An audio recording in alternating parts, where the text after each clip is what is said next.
Bom dia, bom dia.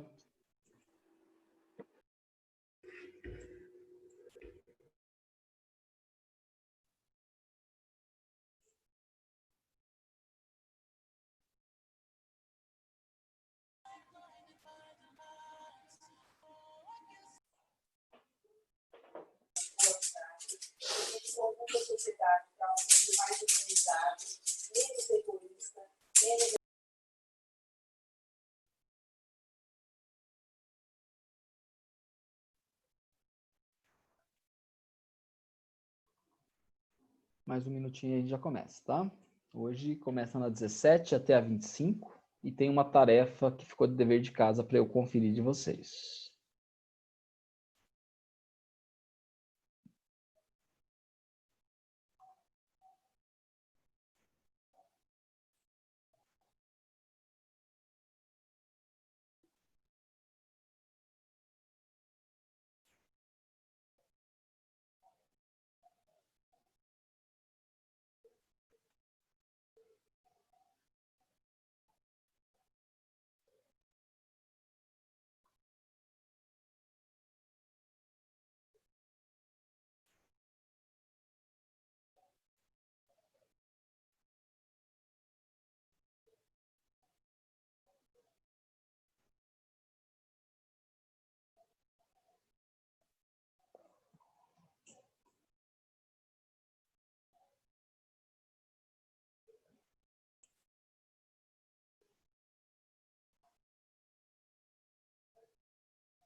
Vamos lá. Estamos já em 11, dá para começar. Depois eu faço a chamadinha certinho para ver todo mundo que tá aí, tá? Pessoal, da semana passada, nós viemos até aqui, ó, na página 17, e terminamos no Lago Chad, e eu encomendei essa tarefa aqui como dever, eu vou corrigir primeiro para vocês, tá? Para fazer essa tarefa aqui do Lago Chad, era necessário ler toda a reportagem. A gente comentou, né, sobre o Lago Chad, e a lenta agonia do Lago Chad faria parte das respostas. Só para lembrar algumas coisas, difícil de controlar o problema aqui do Lago Chad, que eu tenho dois problemas aí que se acumulam, um problema ambiental, redução das chuvas nas últimas décadas, que já seria difícil de combater, e problema humano, pela amplificação da quantidade de pessoas que residem por aqui. Então, mais de 25 milhões de pessoas explorando aqui com pesca, explorando aqui com irrigação, numa qualidade de vida muito, muito ruim, que a gente viu do pessoal aqui nessa zona que é chamada também de zona saheliana, zona do Sahel, e eu mostrei o vídeo, um pessoal muito carente aqui nessa região. O Lago Chari é o principal, desculpa, o rio Chari é o principal rio que dá origem ao Lago Chad e o abastece, está com um nível cada vez menor. E aqui eles falam que um dos projetos que poderia salvar o Lago Chad, que veio secando, secando, secando, aquele praticamente some, ó, em 2007, seria desviar o rio Ubangi para poder chegar no rio Chari e chegar até no lago aqui. Só que eu precisaria aqui da ajuda da República Centro-Africana e o custo de uma obra como essa é muito grande, difícil de fazer, tá? E isso tudo vai estar nas perguntas aqui da tarefa 10. Então, eu vou lá na tarefa 10, que está lá na página 71, para poder fazer a correção rapidinho dela e continuar a aula de hoje.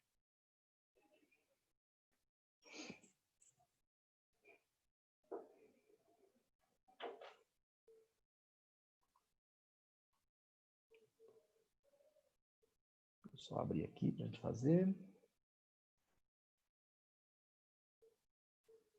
Tarefa 10. Lago Chad, tá?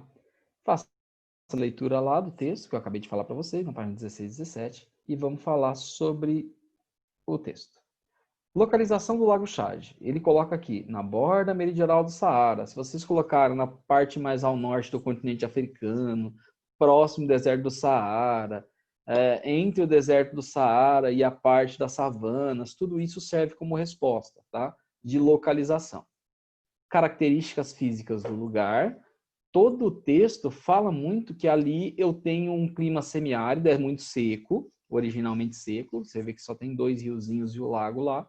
O resto é na borda de deserto, o próximo deserto.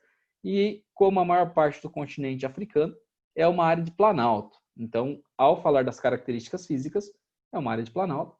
E o clima que eu tenho lá é o semiárido, semidesértico. Grande problema, apontado no texto, muito óbvio, a redução do tamanho do lago. Ele fala lá que o lago está secando. Esse é o grande problema que foi apontado no texto, que o volume de água do lago Chad é cada vez menor, e ele mostra lá uma sequência de mapas evidenciando isso daí. A quarta, segundo o texto, qual as causas do problema? Como eu falei para você, são 2 problemas. O primeiro é o problema ambiental, redução da quantidade de chuvas. E o segundo é o que ele fala aí, o aumento da quantidade de pessoas vivendo no entorno do lago e usando lá para agricultura, pecuária, irrigação. Está colaborando para ele secar ainda mais rápido.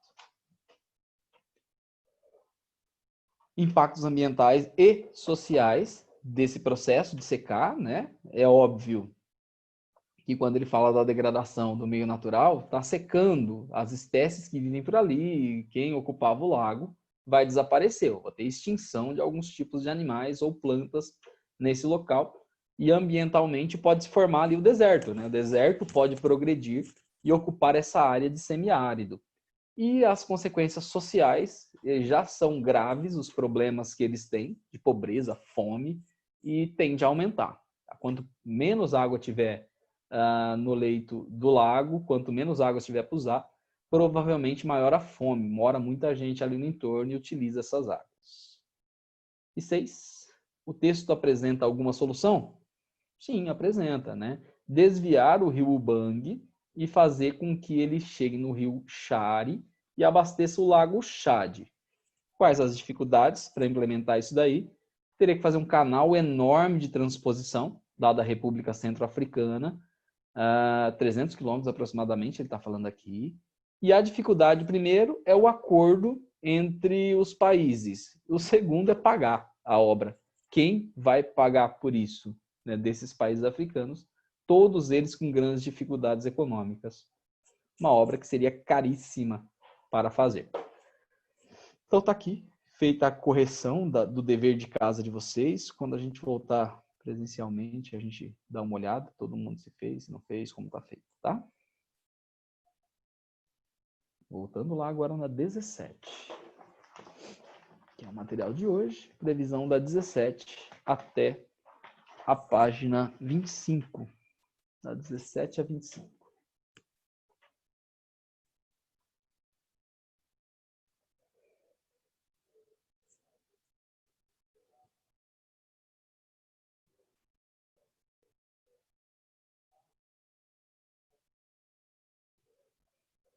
Aí, página 17 é onde a gente começa a aula de hoje.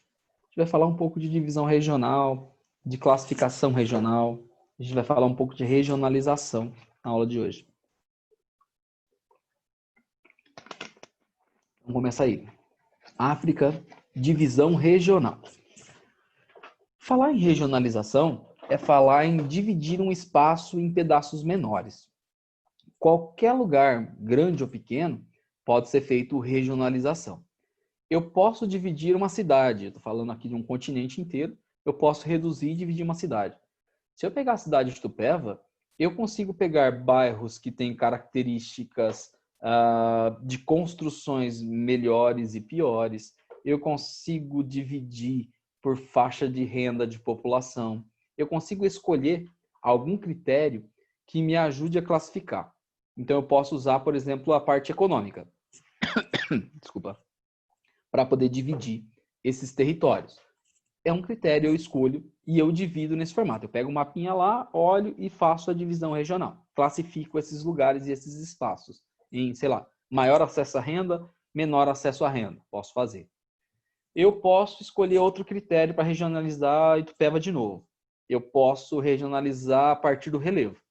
Áreas mais elevadas, áreas mais rebaixadas. Eu posso usar a altura dos lugares para fazer uma classificação. Aí, sei lá, a parte onde está a rodoviária, parte do centro de Itupeva, entraria na minha classificação de área mais baixa. A área dos cafezais, a área do Monte Serrate e Nova Monte Serrate, talvez entrariam num outro critério, sei lá, o Monte Serrate mais baixo, próximo do rio, a Nova Monte Serrate, uma área mais alta. Eu posso escolher algum critério e dividir o espaço, tá? Isso eu posso ficar à vontade de fazer. Na África, tem alguns lugares que levam classificação própria e a gente trabalha com algumas delas, tá? Ele começa falando de 4 áreas.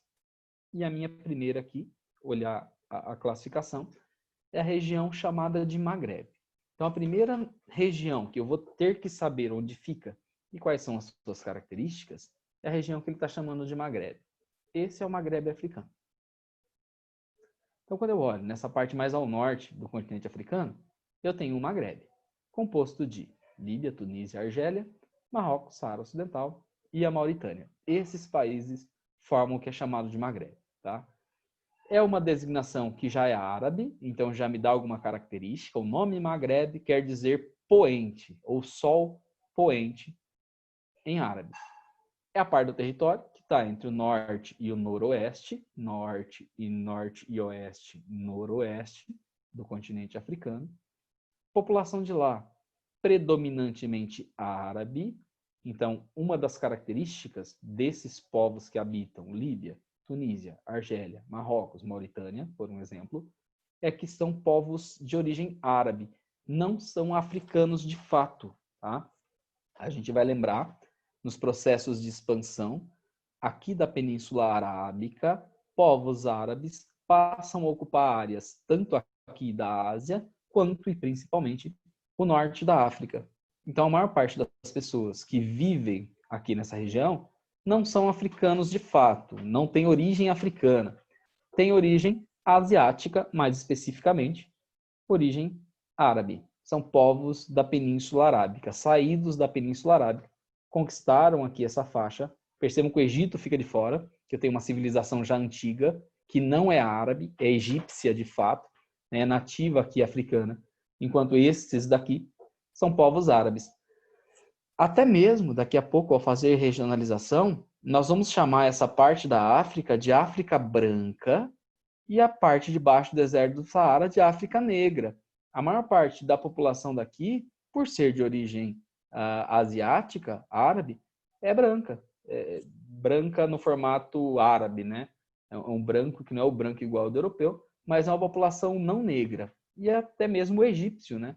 Ele não é negro, é população não negra, por isso aqui a parte de cima ficaria como África branca. O Maghreb está nesse contexto aí. População predominantemente árabe, então. É uma região rica em recursos minerais, destaque para o petróleo. Então, a principal fonte de renda, principalmente de Argélia, Tunísia e Líbia, principalmente da Argélia e da Líbia, é o extrativismo do petróleo nessa região. Fora o petróleo, tem outros recursos minerais tirados também do deserto. Ele fala aqui, por exemplo, do fosfato, no caso marroquino. Tá? Então, o Maghreb é essa faixa de terra entre o norte e o noroeste do continente africano, população predominantemente árabe, onde predomina o extrativismo mineral. Beleza. 5 países citados aqui: Argélia, Líbia, Marrocos, Mauritânia e Tunísia. Esse é um Maghreb. A outra região que a gente vai olhar é a região do Sahel, região saheliana. Tá? Já falamos a respeito do Sahel, a gente volta a falar dele. Seria essa faixa aqui. Está pintado em rosa. Pega do Oceano Atlântico, vai até aqui no Mar Vermelho. E ela é uma faixa que está logo abaixo do deserto do Saara. Então, quando falarmos do Sahel, eu estou falando de uma faixa de terra que nada mais é que uma transição entre a área de deserto e a área que eu vou passar a ter aqui estepes ou até mesmo daqui a pouco savanas. Eu não tenho nada de vegetação, né? Tudo seco. Aqui eu passo a ter um pouquinho de umidade e passo a ter uma vegetação frágil. E até por isso eu tenho uma grande quantidade de concentração humana aqui que causa um problema, como no caso do Lago Chad, que nós falamos. Então, está tudo muito seco. O primeiro núcleo de água e um pouquinho de vegetação que eu consigo aproveitar, acumula muita gente nesse espaço. Então, aqui, essa região do Sahel, saindo do deserto, antes de chegar nas estepes de fato mais vigorosas e antes de chegar na savana, é uma região de estepe pobre, mas grande concentração de pessoas, muita criação de rebanhos animais e agricultura, explorando uma área que é extremamente frágil. Tá? Não deveria ter tanta gente nesse local, as pessoas deveriam estar concentradas em outros pontos. Aqui é muito frágil mesmo. Região. Trata-se de uma grande faixa de terra semiárida, saindo do deserto, localizada ao sul do deserto do Saara, é a parte de baixo do Saara, tem mais de 6.000 quilômetros de borda até borda, ele fala aqui 5.400 quilômetros.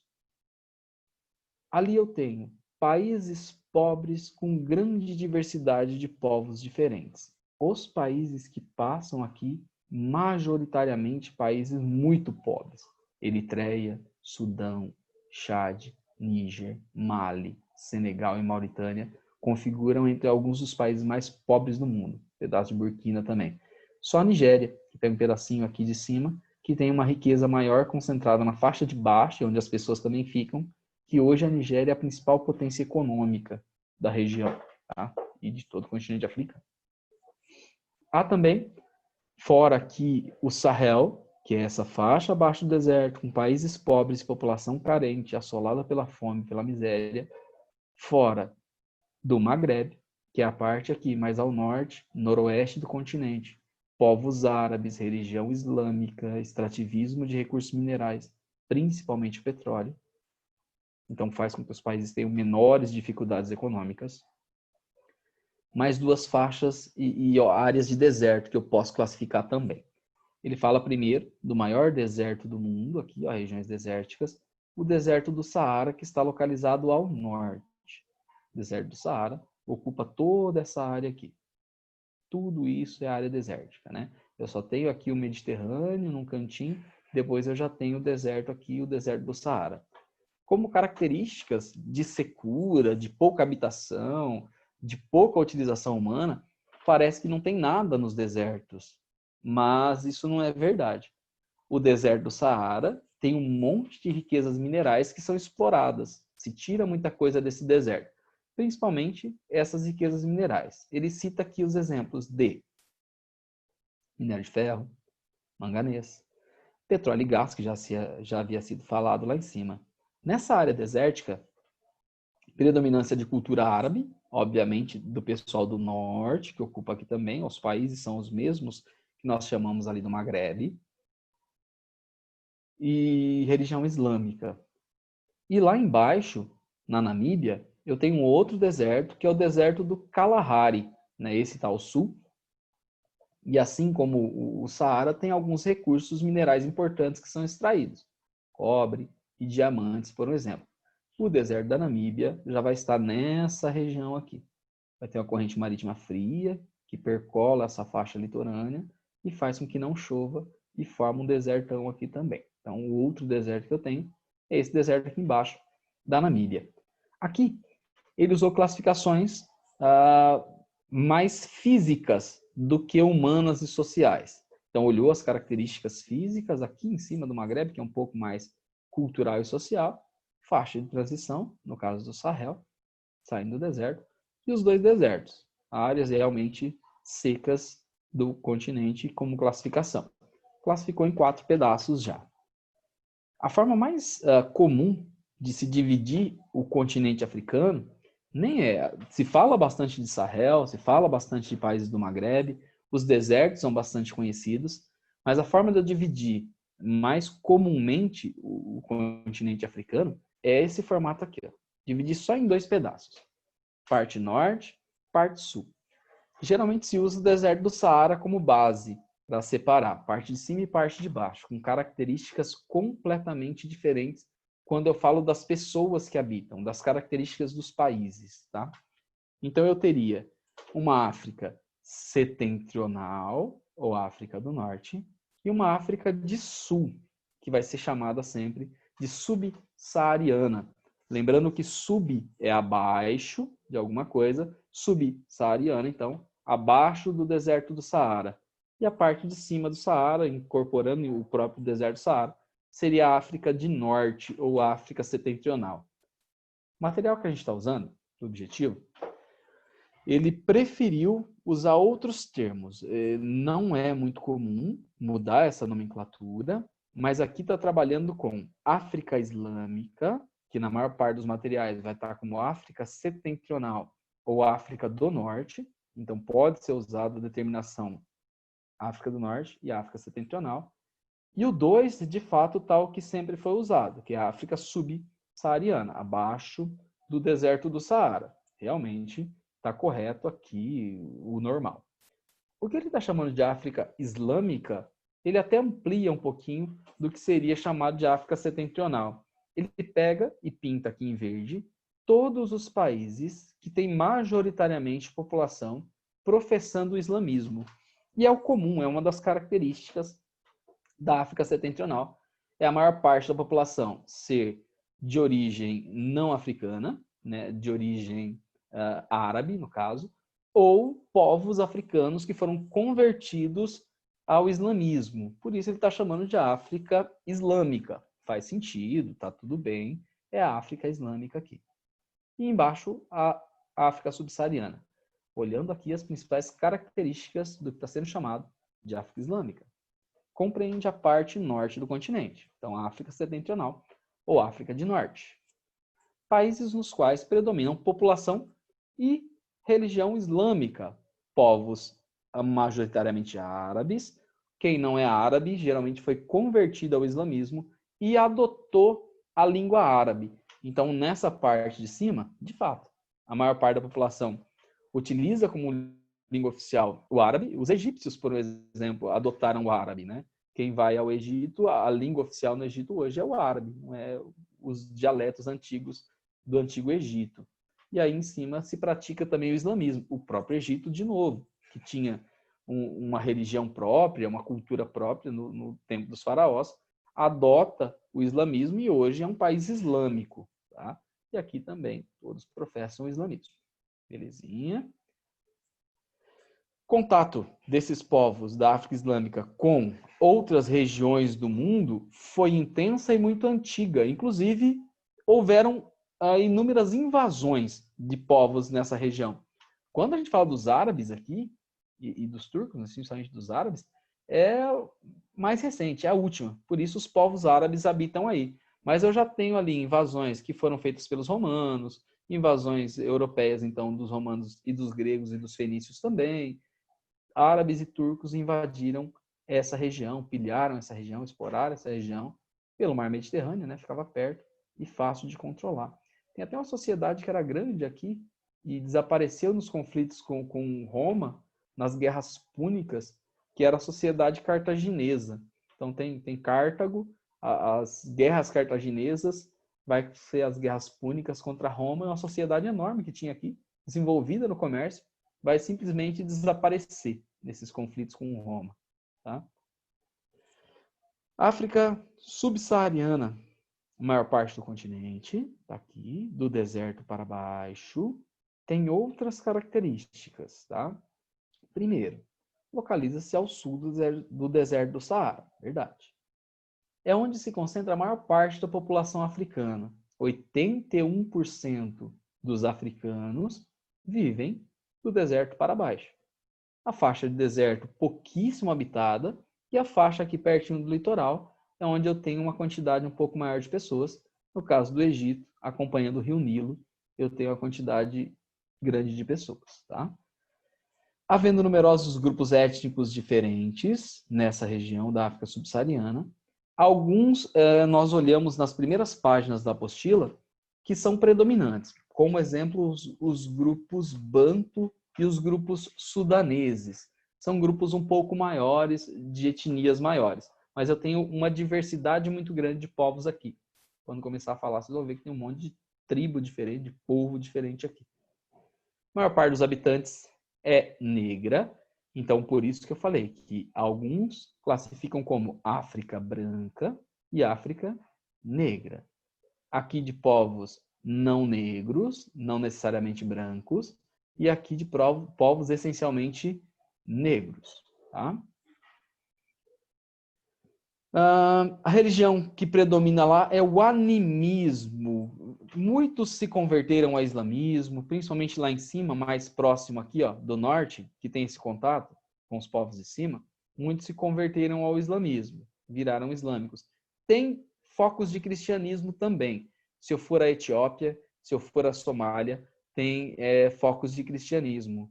Se eu for à África do Sul, Angola e Moçambique, colônias aqui de Portugal vai ter bastante cristianismo. África do Sul, colônia inglesa, vai ter bastante cristianismo, tá? No formato inglês, mas vai ter.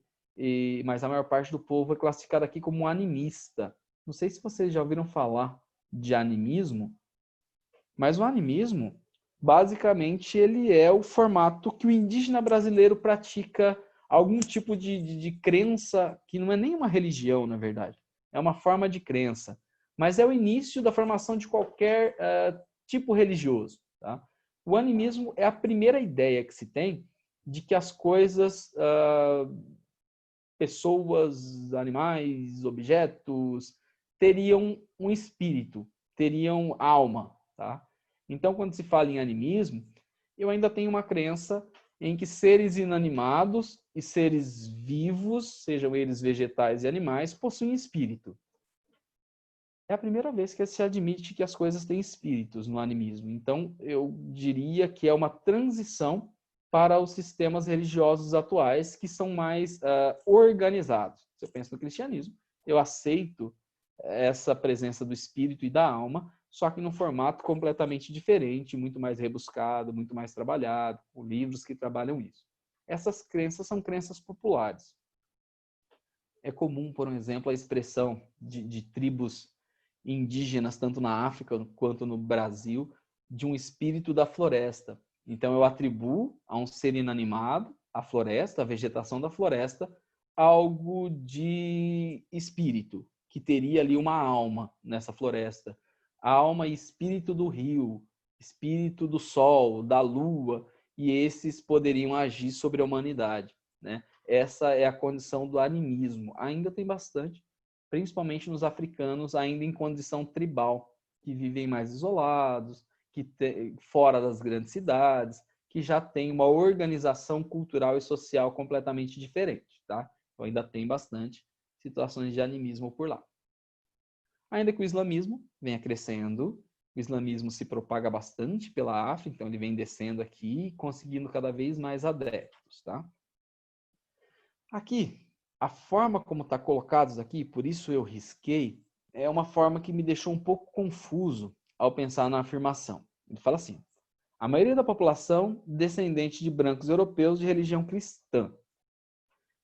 Quando ele fala assim e fica solta a frase, parece que a maior parte da população é branca descendente de europeu.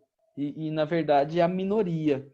Então, assim, se ele tivesse colocado, eu acho que ele errou só a palavra aqui, maioria deveria ser minoria.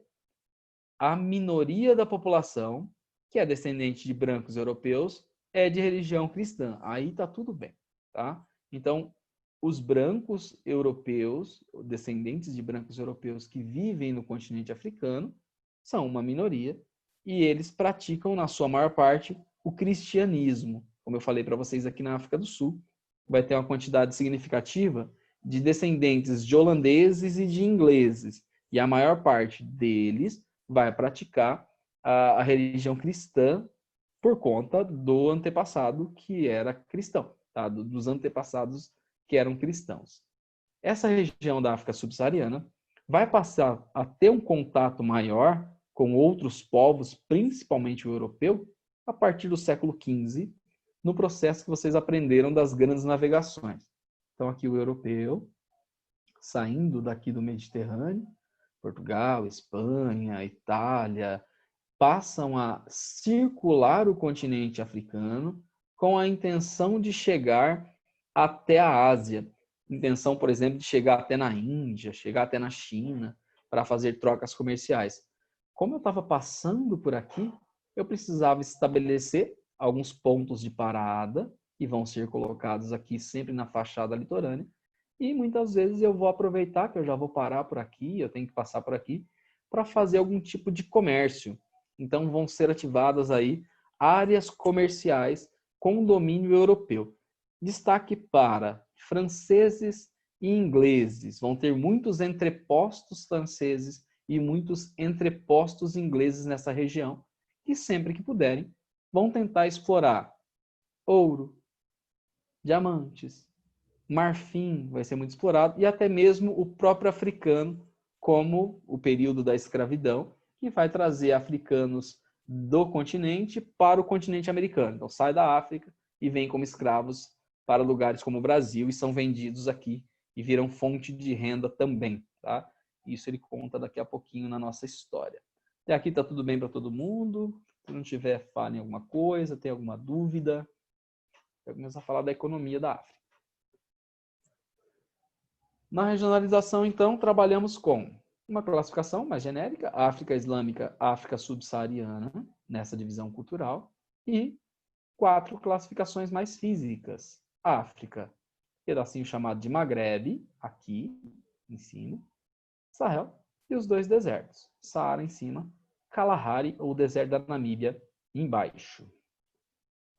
Economia africana, página 20. A África é formada por 54 países com diferentes níveis de desenvolvimento. Então, meu primeiro problema com qualquer pessoa a partir de agora é aquela afirmação de África como se fosse um país. A partir de agora, não vamos mais usar. Eu sou obrigado a saber que na África eu tenho 54 países e que esses 54 países são diferentes uns dos outros. Tem características diferentes. Então, o meu conhecimento leigo de miséria e pobreza e de só povos negros e que tudo é dificuldade ou que está lá no meio dos animais selvagens, não serve mais. Hoje, eu tenho que começar a saber que cada pedaço e cada parte do continente africano tem características diferentes.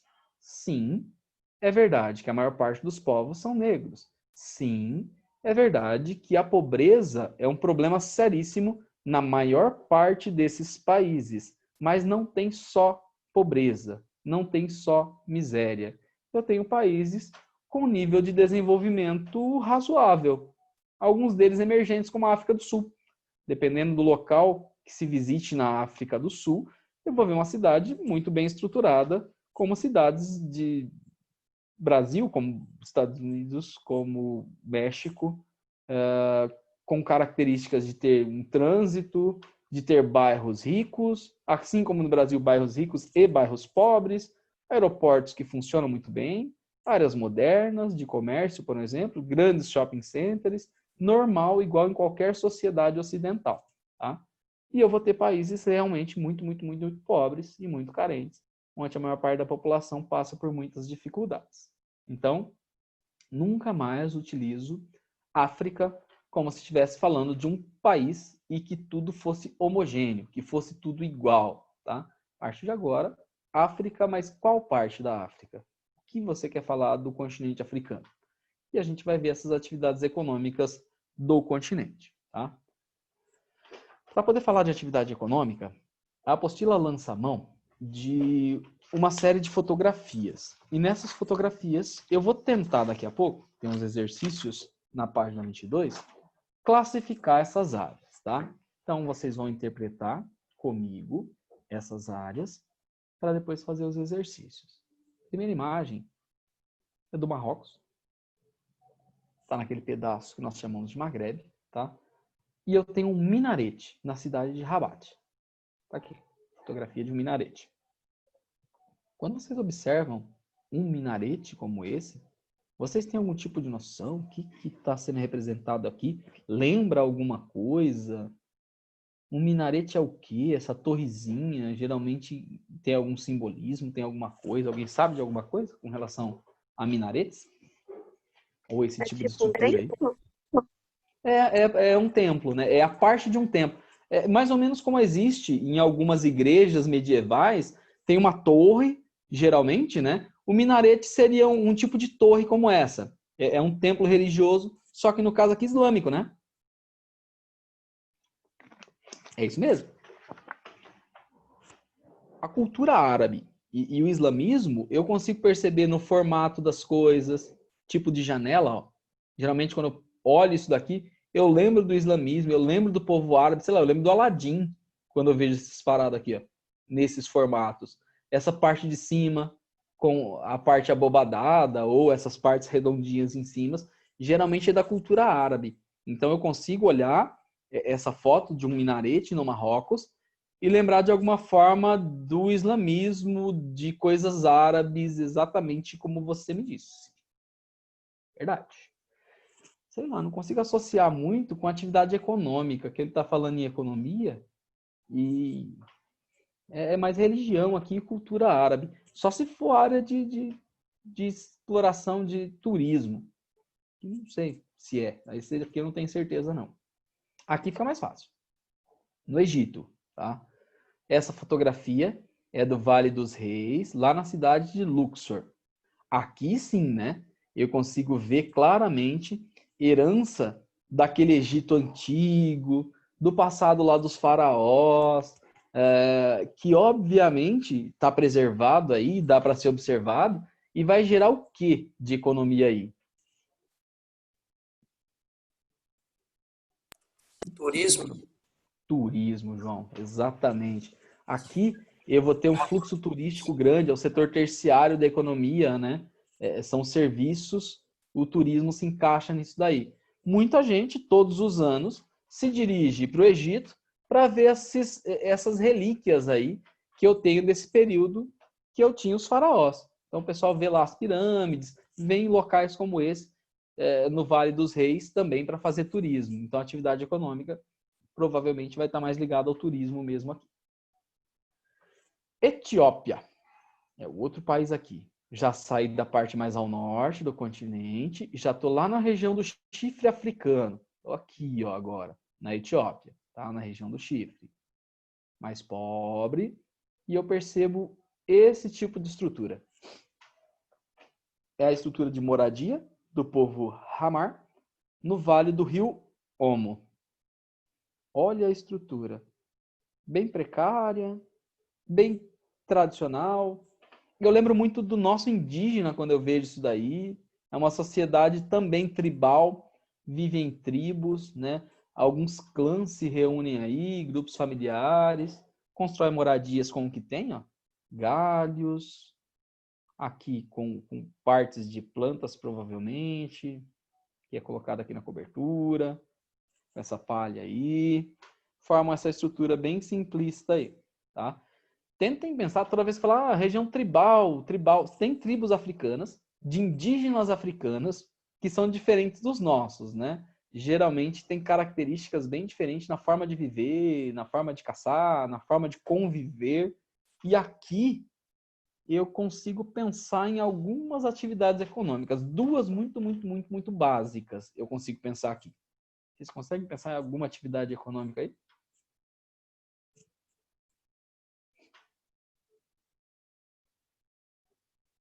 Olhando esse ambiente desse jeito, eu consigo só imaginar que eles devem praticar a agricultura, alguma agricultura, aquela mais simples de tudo, que é plantar e colher com instrumentos completamente simples.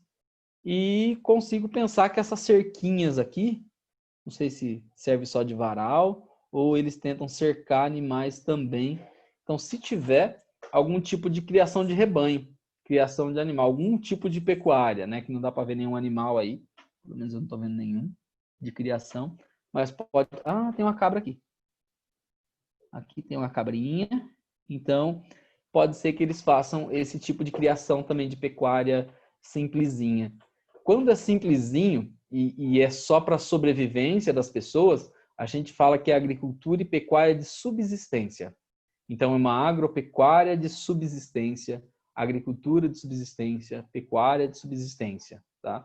Criação de rebanhos, um pouquinho, alguma coisa para dar leite e carne, couro, e alguma plantação de alguma coisa, tá? É o basiquinho, até o mais comum de acontecer no caso africano.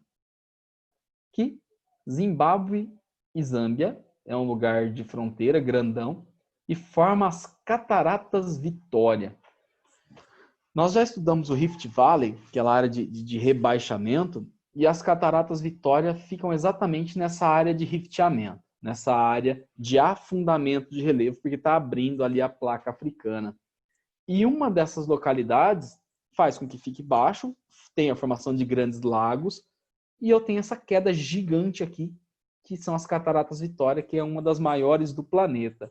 Eu formei um despenhadeiro ali, o rio vem, simplesmente ele cai nessa região aí, formando essa imagem bonita, e que provavelmente, pensando em atividade econômica, deve ser igual aqui do Egito, né?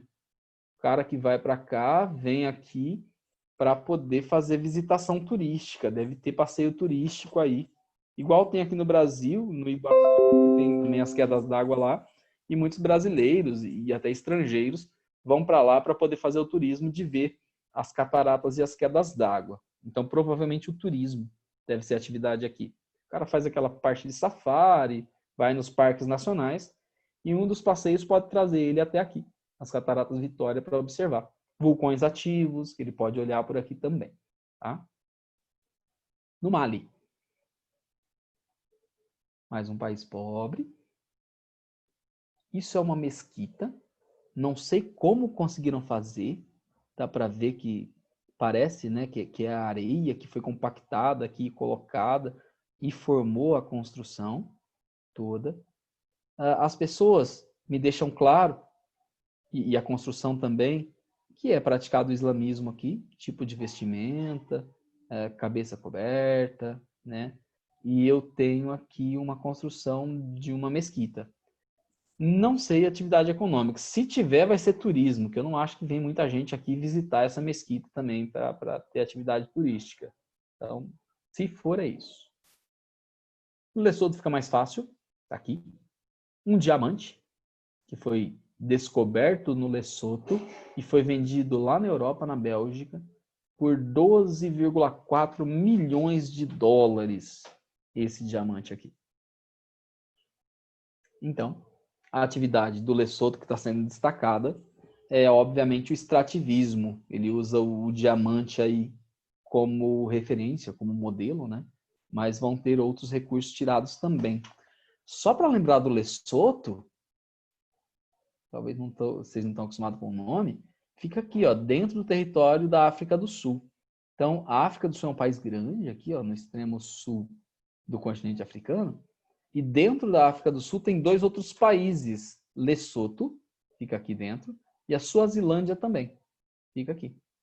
Então, Suazilândia e Lesoto, que é o que ele estava mostrando, ficam na parte de baixo. Esse diamante poderia ter sido achado na África do Sul, mas foi achado no Lesoto aqui, e vendido por esse valor bastante grande.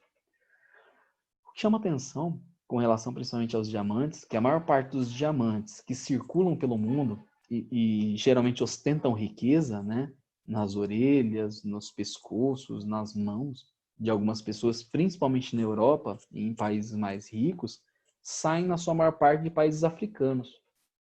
E infelizmente, mesmo tendo essas riquezas que são de opulência no mundo, eles não são reverberados para a população local. A população local continua com pobreza, com carência, com miséria e muitas vezes leva até a conflitos para ver quem explora e quem lucra com isso. Quando fala em 12 milhões, isso daqui foi feito em um leilão. Então, no leilão lá na Bélgica, uma casa de leilões conseguiu vender por 12 milhões de dólares.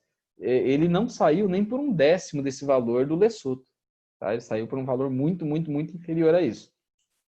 Ele foi vendido na Europa por isso daqui. Tá?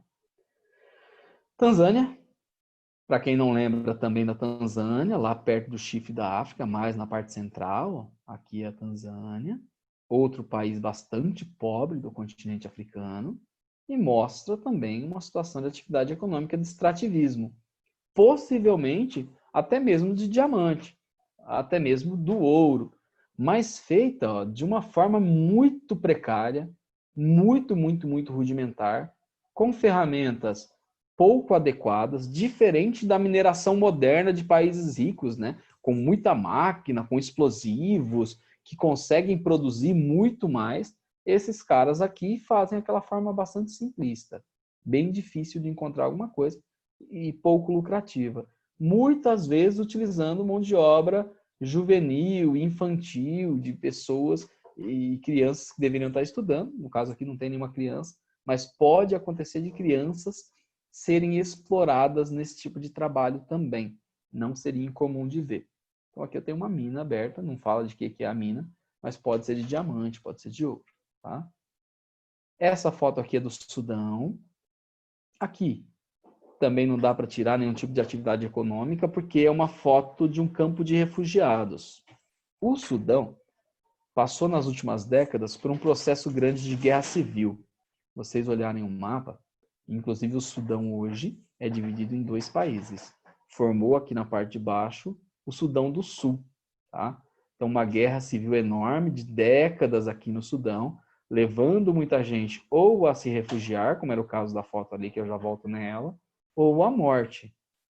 Com o passar do tempo e a intervenção da ONU, eu vou ter a divisão do país em 2 partes, formando o Sudão do Sul e o Sudão. Então, hoje eu tenho 2 países nessa região de conflito. Mas durante esse conflito todo, gerou uma série de situações como essa daqui, que é um campo de refugiados. Como a gente viu na Europa, né? Pessoas que fogem para outros lugares, porque a sua integridade, a sua vida corre risco no local onde eles estão. Aqui, chama bastante atenção, é uma foto premiada. Se vocês olharem aqui, ó, é uma foto que ganhou o prêmio Pulitzer, então internacionalmente reconhecida. E algumas coisas chamaram atenção. Primeiro, a representação da miséria, da pobreza, né? Colocada nos traços e principalmente olhando a criança desnutrida, né? Bem magrezinha, com situação de carência extrema.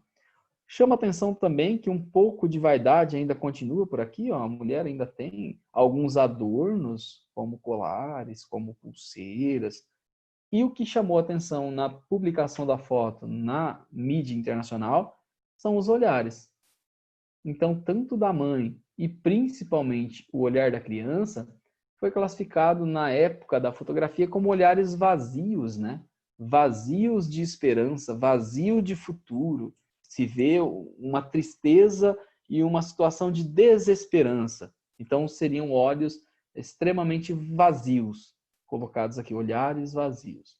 E chamou a atenção. Então, não tem como destacar nada de economia aqui, mas é uma realidade que acontece em outras partes da África também, com campos de refugiados, onde as pessoas têm acesso a quase nada, nem ao mínimo necessário, que seria água, comida e qualquer tipo de local para sobrevivência, uma tenda que fosse. Tá?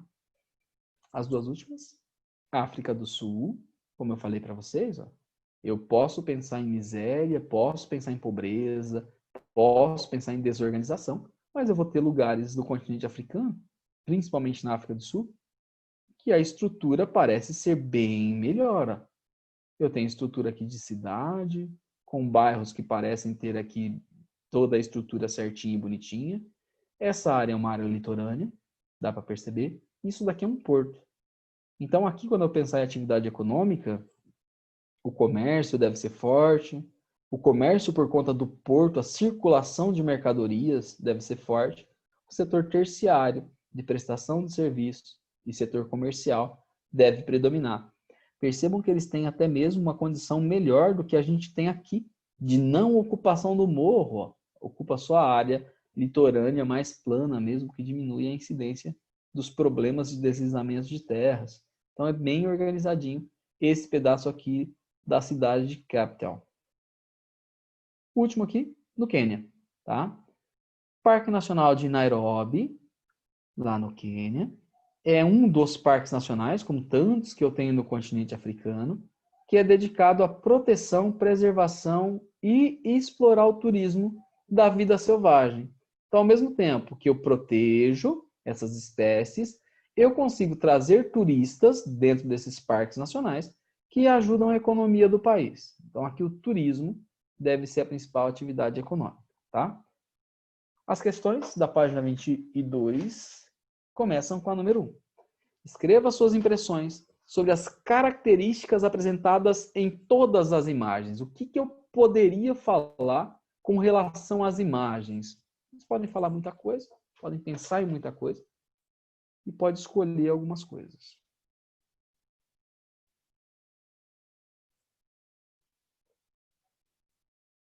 Destaque para a grande diversidade. E essa diversidade é natural, dependendo do lugar que eu olho, diferenças naturais, de estrutura mesmo, diferenças culturais, de grande diversidade cultural, islamismo, heranças ainda lá do Egito Antigo, né? Situações de miséria e pobreza, com situações de grande potencial, como extrativismo do diamante, áreas carentes, como do extrativismo aqui e do campo de refugiados, também tendo áreas de grande desenvolvimento, como é o caso da África do Sul. Então, seria interessante falar da diversidade, da desigualdade, das condições de beleza natural e das condições de pobreza humana em algumas condições e situações. E aí vocês fiquem à vontade para responder a de vocês aí.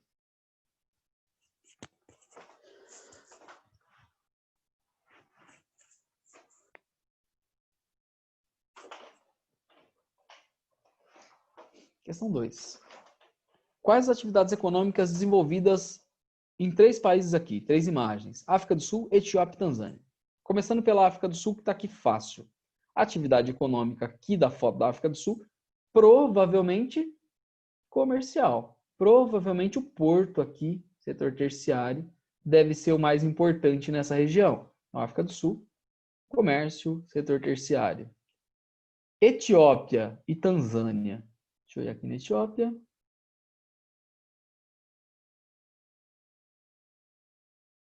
Etiópia, aqui. Que tipo de atividade econômica? Quando nós olhamos a foto, a gente falou que provavelmente eu vou ter uma agricultura, uma pecuária simples aí, que seria agricultura e pecuária de subsistência na Etiópia. E na Tanzânia? Aqui, fácil. Tanzânia, a atividade que está sendo representada aqui é a mineração. Então, a exploração de recursos minerais, extrativismo mineral, seria a essência aqui da Tanzânia. Então, feita 2. África do Sul, terciário, principalmente deve ser o porto. Etiópia, cultivo de subsistência, agricultura e pecuária de subsistência. Tanzânia, exploração mineral. Ele fala que Lesoto tinha pedras preciosas, né? Lá o outro tem só a mina. 3.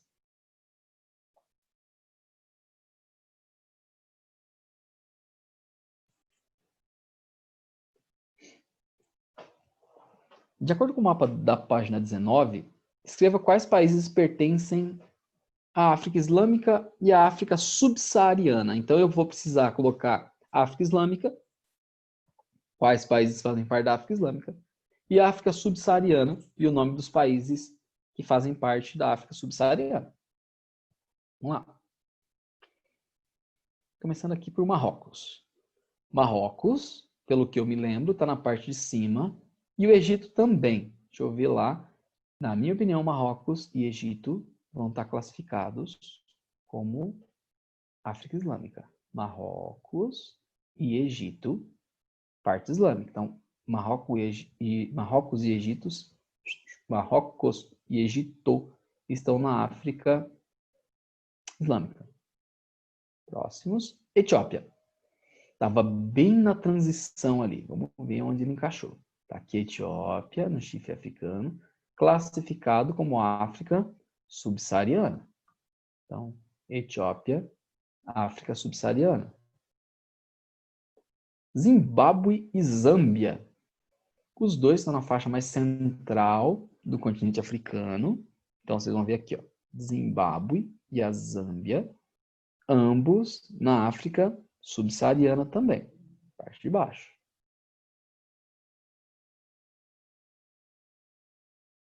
Mali, Lesoto. Lesoto a gente viu lá embaixo, mas eu vou buscar o Mali. O Mali está lá em cima, aqui, na África Islâmica. Então, Mali, África Islâmica, e o Lesoto, aqui na África do Sul, África subsaariana.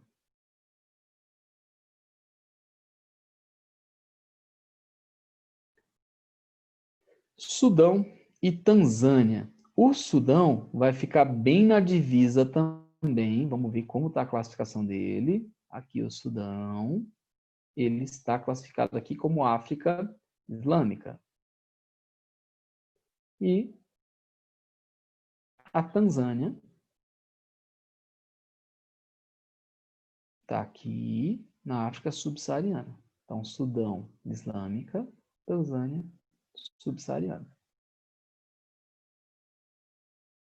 África do Sul, com certeza na parte de baixo do mapa, África subsaariana. E o Quênia, deixa eu olhar aqui o Quênia,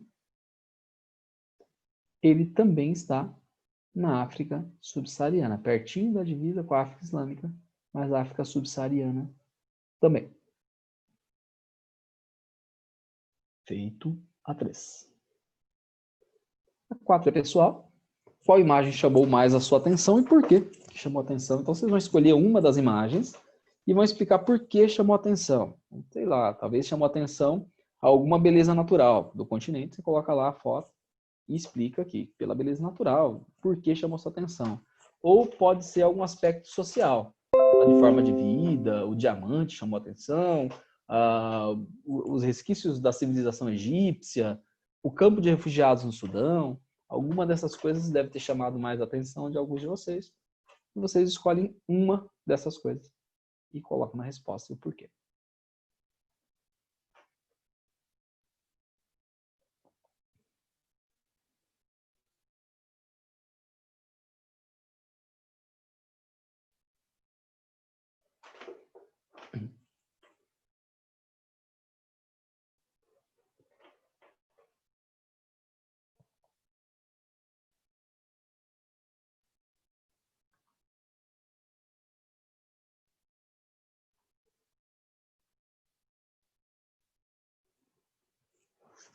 Vamos para a página 23.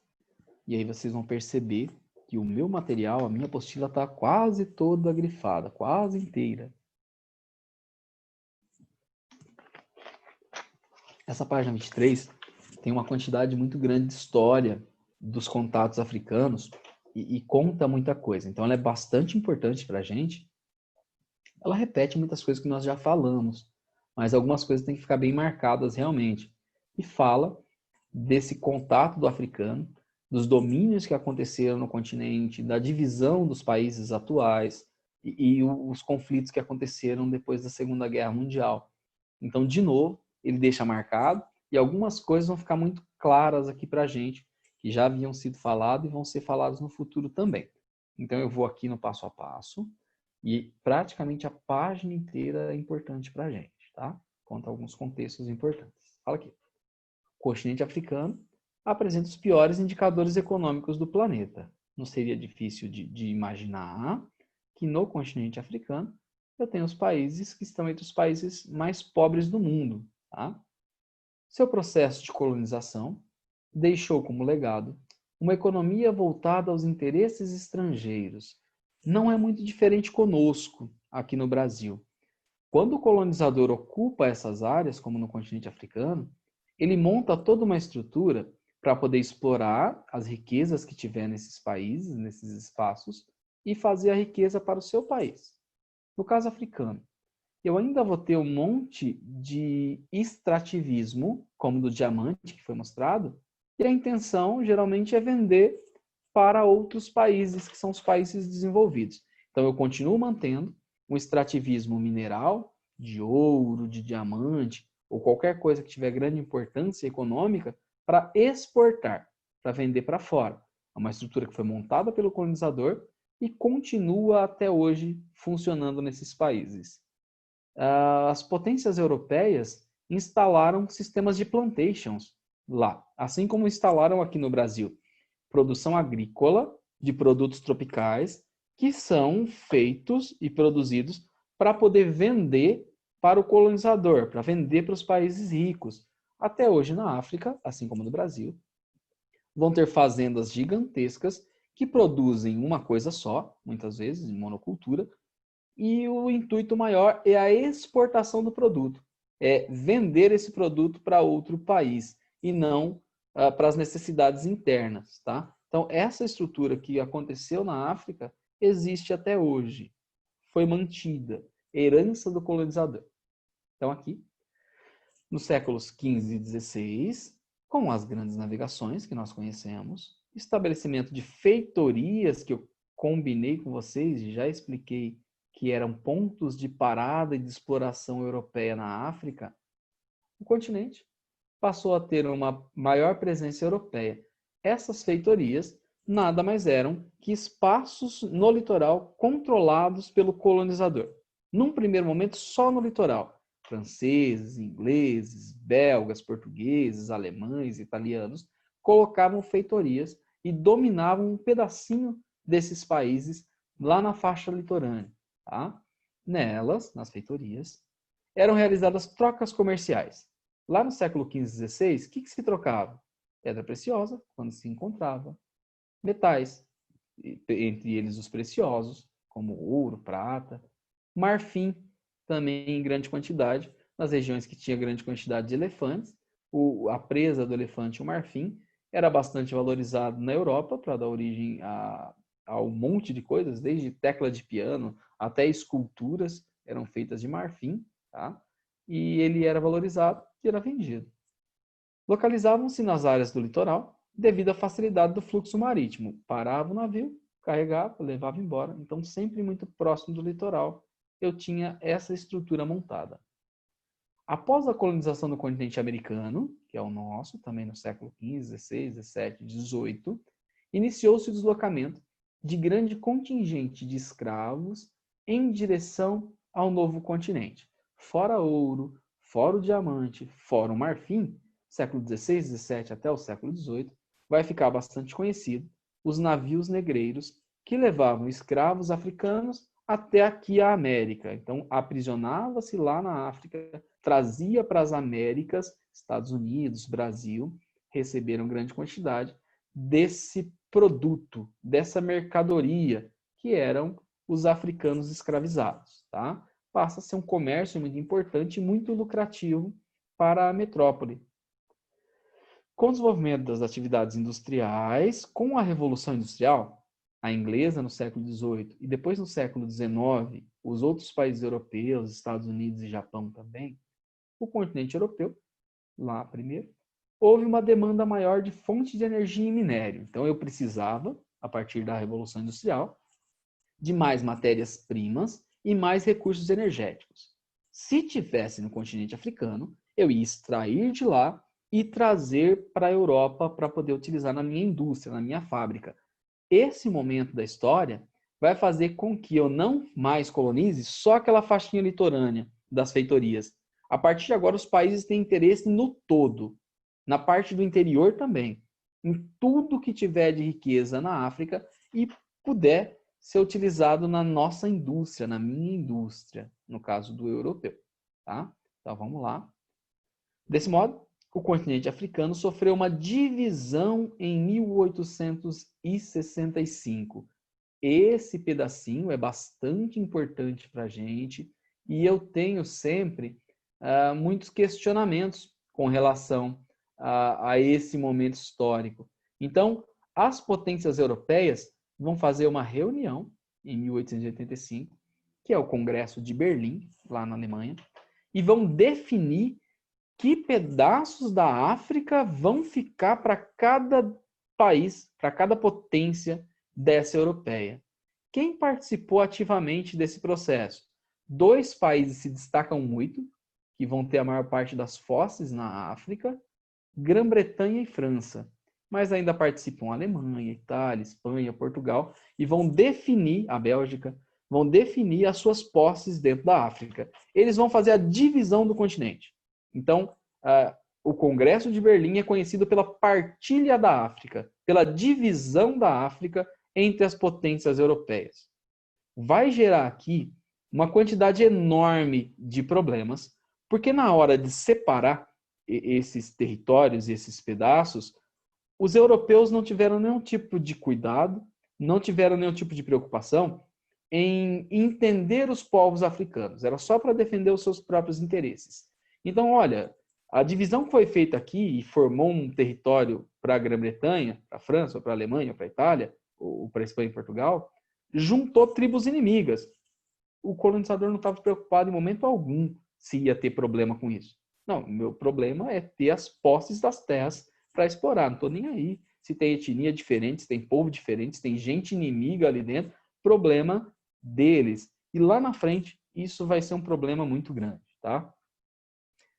A exploração da África para o atendimento dos interesses europeus transformou o continente africano no quintal da Europa, onde eles introduziram todas as formas de exploração. Duas delas colocadas aqui. Desenvolvimento das plantations. Para quem não lembra das plantations, são grandes propriedades agrícolas, então grandes fazendas com as melhores terras africanas, que eram dedicadas à agricultura, geralmente de um produto só. Eram propriedades monocultoras. E o objetivo maior era produzir a custos baixos, que a mão de obra africana era baixa e abundante, usava essa mão de obra barata, e exportar esse produto principalmente para a Europa. Isso era o sistema de plantation. E a extração dos recursos minerais que tivesse por lá. Ouro, diamante e mais recentemente, ferro, bauxita, petróleo, gás, qualquer coisa que o continente tiver. Tá? O problema que eu falei para vocês, de juntar um monte de gente diferente, vem com o final da Segunda Guerra Mundial. Aí vocês vão relembrar, vocês estão começando a aprender ainda, vão chegar na Segunda Guerra, né? Vocês estão vendo os regimes totalitários, vocês vão entrar na Segunda Guerra. Que com o fim da Segunda Guerra, as potências europeias, mesmo aquelas que vão sair vitoriosas da Segunda Guerra Mundial, saem com uma economia totalmente destruída, com muitos problemas. Inclusive vão ser alvo dos empréstimos do Plano Marshall dos Estados Unidos para poder recuperar e reconstruir os seus territórios. Reino Unido, a grande potência da época, né, antes de guerra, a França, a grande potência, saem muito fragilizadas da Segunda Guerra Mundial, mesmo sendo vitoriosos. Quem perdeu, então, sai mais fragilizado ainda. E é o momento que vai acontecer grande quantidade de independências dentro do continente africano.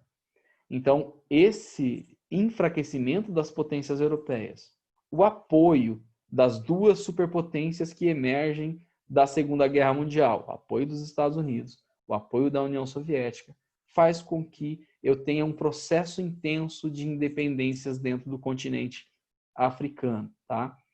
Destaque aqui para a independência que é política e não é uma independência, infelizmente, até os dias atuais, econômica. A maior parte dos países politicamente se torna independente, fazer as suas próprias escolhas e ter a sua própria administração. Mas a maior parte desses países continua extremamente dependente do dinheiro do antigo colonizador ou de potências europeias ou de parceria com os Estados Unidos, hoje, recentemente, com atividades com a China, trocas comerciais com a China, por um exemplo. Dessa forma, eu tenho uma independência política, que nem sempre é bem organizada no continente africano. Vai surgir uma série de ditaduras aqui também, pessoas que vão tomar o poder à força, um monte de guerras vão aparecer nesse contexto. E a maior parte dos países ainda continua extremamente dependente dos europeus. O que eles fazem para viver ainda hoje, na sua maior parte, é venda de produtos como matérias-primas de baixo valor agregado ou produtos agrícolas de baixo valor agregado, coisas baratas, minério, tá?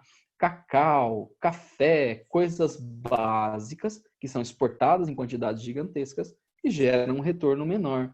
E são consumidores de coisas mais caras, que é o mesmo caso nosso. Exporto suco de laranja, exporto café, exporto carne bovina e compro tecnologia. E compro computadores, compro celulares, coisas que têm valor muito maior do que as coisas que eu vendo. E isso me coloca uma série de dificuldades. No caso africano, as disputas que vão ser geradas com as independências entre aqueles povos distintos que foram reunidos no mesmo território gerou uma série de guerras civis, como a do Sudão, tá? E um monte de conflito entre tribos rivais, aumentou ainda mais a pobreza e a miséria. Então, a independência no continente africano levou a uma série de conflitos que, num primeiro momento, fortaleceu a pobreza, aumentou as desigualdades, aumentou os problemas com a miséria, que é uma luta até hoje para tentar dissipar isso da sociedade, tá? Colocando nos processos atuais, a economia africana hoje é grande e diversa. Eu tenho países com características bastante diferentes, mas algumas coisas ainda predominam no continente, tá? A atividade extrativa é a principal atividade de uma série de países. A Nigéria, por exemplo, grande exportador de petróleo, assim como a Líbia, como a Argélia, tá? A África do Sul produz um monte de recurso mineral metálico, ferro, até mesmo ouro, tá? E vende isso daí. O Congo é outro que explora esses recursos. Angola é produtor de petróleo. Zâmbia também de recursos minerais. Então chama atenção ali os recursos do petróleo, do ouro, do ferro, dos diamantes. Infelizmente, na maior parte das vezes, ele é explorado por multinacionais. Então, um dos problemas que eu tenho no continente africano é que a maior parte desses recursos que poderiam trazer mais dinheiro para os países, eu não tenho tecnologia, conhecimento, não tenho dinheiro para poder explorar sozinho. Eu acabo permitindo que empresas, no caso atual, da China, dos Estados Unidos, de algum país europeu, ou até mesmo do Brasil, se instale no meu país e acabe explorando esses recursos. Eu fico só com uma parte do dinheiro que poderia ser meu. Por um exemplo, nós temos a Petrobras, que atua em campos de petróleo da Nigéria. Temos lá a exploração de petróleo na Nigéria. A Nigéria autorizou a Petrobras a extrair petróleo lá. Quem vende o petróleo é a Petrobras. Quem extrai, quem tem todas as despesas, obviamente, também é a Petrobras. E a Nigéria, que é o dono do petróleo, que é o país que é o dono do petróleo, acaba ficando só com uma parcela do lucro. Se eles tivessem as próprias empresas petrolíferas, eles arrecadariam mais. Todo o lucro, toda a geração de emprego ficaria no próprio país. Eles ainda estão longe de conseguir se articular ao ponto de explorarem as próprias riquezas minerais. Ouro, por exemplo, na África do Sul, muitas vezes é extraído por empresas estrangeiras que deixam só uma parte do que poderia ser o lucro para esses países, tá? A maior parte deles, infelizmente, não tem esses recursos minerais em grande quantidade e são exportadores de gêneros primários de agricultura, tá? E aí, como eu falei para vocês, sei lá, Gana é um grande exportador, Costa do Marfim também, de cacau. E aí dependem da venda do cacau, que é produzido também no Brasil, que é produzido também na Ásia, e concorre diretamente com esse cacau que é tirado em Gana, por um exemplo. E esse chocolate que vai ser originado desse cacau nem sempre é vendido no próprio país, é para exportação mesmo, tá? Outro problema seríssimo é que a maior parte da riqueza que é gerada em todo esse processo não é, obviamente, distribuída pela maior parte da população. Assim como acontece no Brasil, alguns poucos grupos de pessoas, uns grupos elitistas, minoritários, ficam com a maior parte da renda e da exploração desses produtos africanos, tá? Então, eu tenho uma desigualdade social implantada ali em grande quantidade, assim como eu tenho aqui no Brasil, certo? Quando eu olho, então, essas economias, eu tento imaginar qual é o potencial de cada uma delas. E eu vou olhar o PIB na página 24 para poder ter essa noção de qual é o potencial econômico desses países africanos, né? Quem se destaca um pouco mais ou um pouco menos. Para fazer isso, a apostila está usando o produto interno bruto, que é a soma de todas as riquezas produzidas em um ano dentro do país. E aí eu somo isso em milhões, ou bilhões, ou trilhões de dólares, tá? Eu converto em dólares para a gente olhar. Então aqui já está em milhões de dólares. tem os países africanos todos colocados aqui, colocados no ranking mundial, onde eles se encaixam e qual é o valor, tá? Então aqui, o país africano que teve o maior PIB em 2016 foi a Nigéria, ficou em 27º PIB mundial. E o valor arrecadado é de 404 bilhões de dólares no ano de 2016. 404 bilhões de dólares fez da Nigéria o país que mais teve dinheiro, que mais circulou dinheiro no ano de 2016. O segundo é o Egito, que fica em 31º do mundo, com 332 bilhões. O terceiro, que é o país mais desenvolvido do continente, a África do Sul, ficou em 39º de arrecadação, com 295. Ao falar em mais desenvolvido, eu não falo necessariamente do que tem mais dinheiro. A população sul-africana é menor do que a população da Nigéria e a qualidade de vida da maior parte do sul-africano é melhor do que a do nigeriano. Mas a renda nigeriana aqui, total do país, foi bem maior que da África do Sul. Para ter noção de proporção, o país africano que mais arrecadou foi a Nigéria, 404 bilhões. Vamos comparar com outros países, tá? Comparar com o Brasil. Em 2016, o PIB do Brasil foi de quase 1,8 trilhão de dólares. Então, a economia brasileira, que vai estar entre as 15 maiores do mundo, é de... Entre as 15, não, entre as 10. Foi de 1,8 trilhão de dólares, perto do maior africano, que foi 404 bilhões de dólares. Então, quase 5 vezes, mais de 5 vezes, quase 6 vezes maior do que o da Nigéria, tá? E o nosso é pequenininho, perto de países como China, 11 trilhões de dólares. Estados Unidos foi de 18, quase 19 trilhões de dólares. Algumas empresas de grande porte, peguei 2 bancos brasileiros aí, para mostrar o quanto eles arrecadaram de lucro, para a gente comparar. O Itaú, em 2019, teve quase 27 bilhões de lucro líquido, só de sobra, não é nem de todas as movimentações.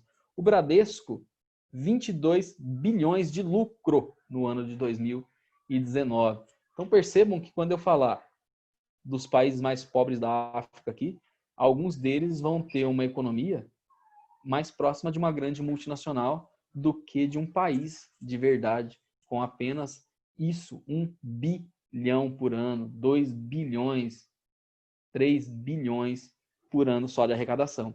São PIBs entre os menores do mundo. Aí vocês vão perceber que a partir dos 100 aqui, 90 e alguma coisa de 100, que são os últimos países classificados, praticamente todos eles são africanos, que estão entre os menores PIBs do planeta. Tá?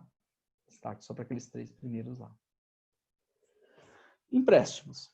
No ano 2017, os países africanos contraíram 11 bilhões de dólares em empréstimos do BIRD, que é o Banco Internacional de Desenvolvimento.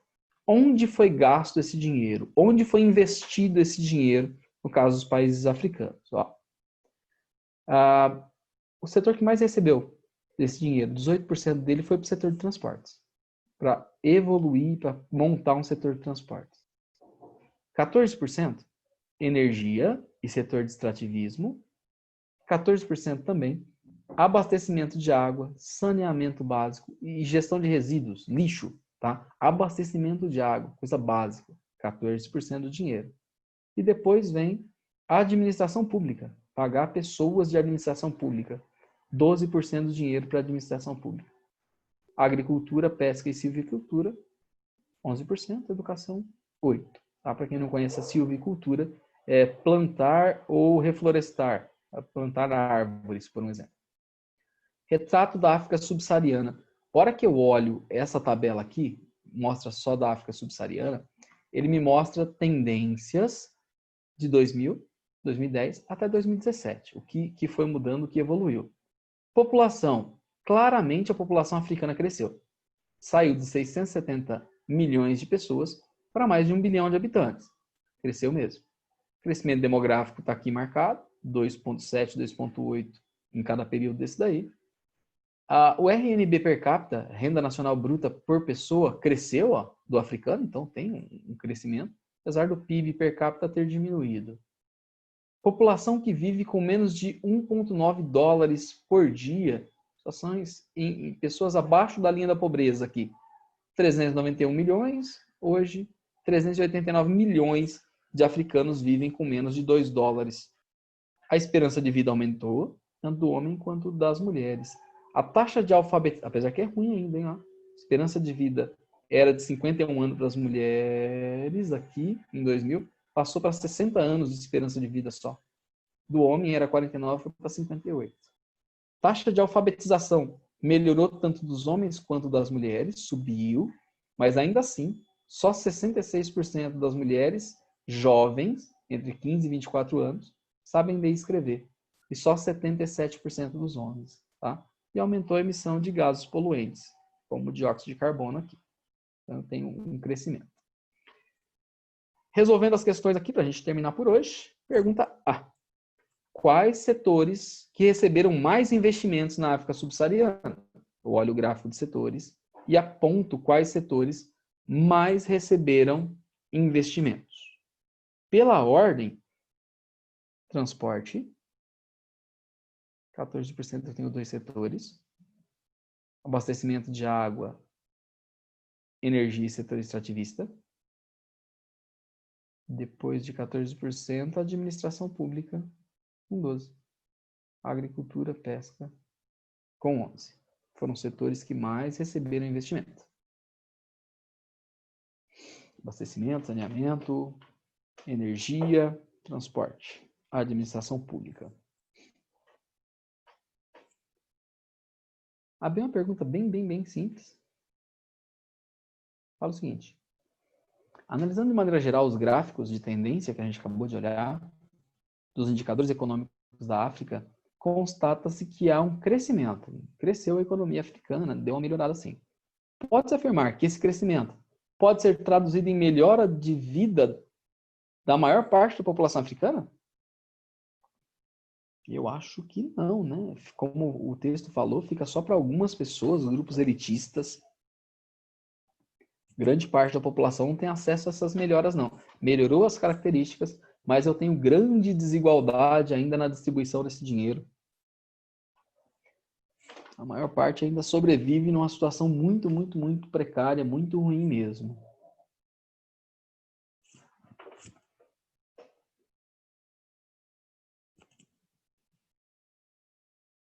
Então, eu acredito que a maior parte desse crescimento econômico não tenha chegado na maior parte da população. Ainda existe grande desigualdade dentro do continente africano, assim como tem aqui no Brasil.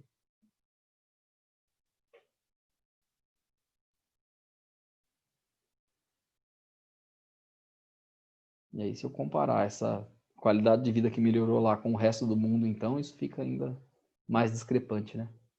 Essa esperança de vida ridícula, essa taxa de alfabetização tão baixa, ainda mostram que tem muitos problemas para se resolver lá.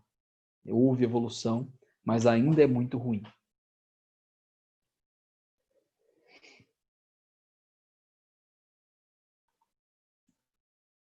Terminamos o que estava proposto para hoje, pessoal. Perguntas, dúvidas? Falar alguma coisa? Não. Não, tá tudo certo, tudo tranquilo.